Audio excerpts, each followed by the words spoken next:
My name is Swifty, or Ian Swift. I'm a graphic designer primarily, but I do art. I design magazines, fonts, posters, record sleeves. When I was a very young boy, yeah, I loved all this stuff, but I didn't in any way I didn't know, you know, there was no thoughts of being an artist, you know, that didn't really come into it. I mean, my thing was I wanted to go in the army for a long time. I loved the outdoor kind of life, was always kind of camping in the back garden and shooting action men with air rifles, you know, that kind of stuff. My dad was an army man. He was very keen for me to join the RAF. There was a test you could take that put you straight in at kind of officer status, you know, you were then trained to be an officer. So he took me into Liverpool, he bought me a suit and I went into Liverpool and had the test. I must have failed it dismally because I just remember him being very disappointed with me. And but then what happened was my dad actually died when I was 15. So suddenly I was in this position where there was no expectation of me then, I suppose. Suddenly that was something that just it wasn't there anymore, you know. There was no pressure. When my father died, I went to live with my sister, who was much older than me.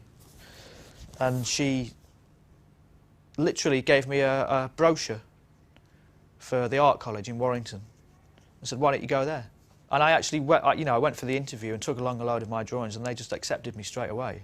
I did 2 years in Warrington on a foundation course. I think by the end of that first year, the graphics tutor, Martin Dutton,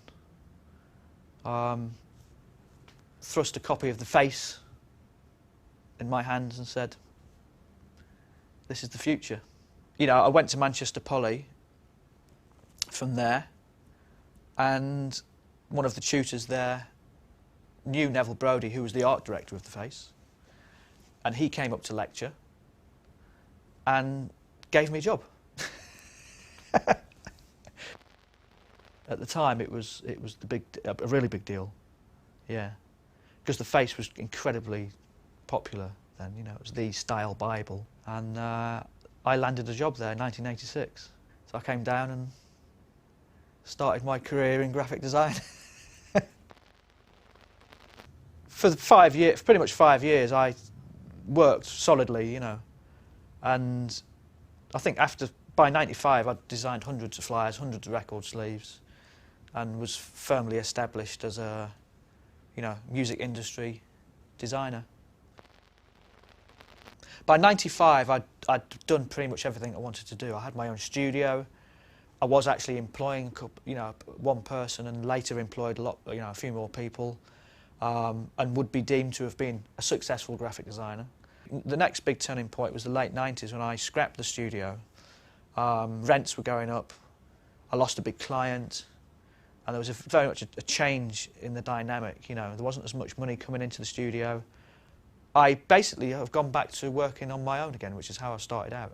But now, recently, in the last couple of years, I've started putting a lot more time and energy into my own personal artistic endeavours.